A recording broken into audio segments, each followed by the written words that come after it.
Какво ще стане, ако изчезне кешът? Трябва ли да го премахнем напълно? Има вече пример за това какво се случва и историята е много интересна. Швеция беше най-безкешовата държава в света.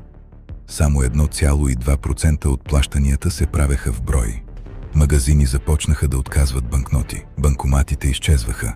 Хората си слагаха чипове в ръцете, за да плащат с махване. Изглеждаше като бъдещето. После Швеция направи нещо, което никой не очакваше. Спря и тръгна назад.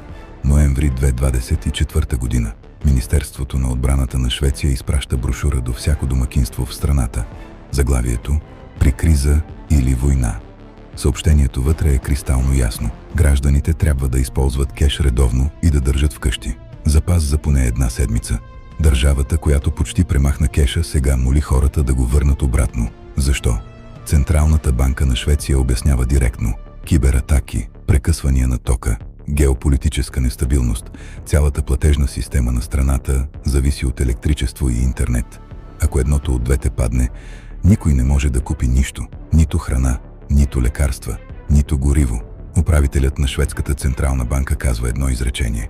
Хората трябва винаги да могат да плащат за храна, здравеопазване и лекарства, както дигитално, така и в брой. Бившият министър на правосъдието на Норвегия го формулира още по-остро.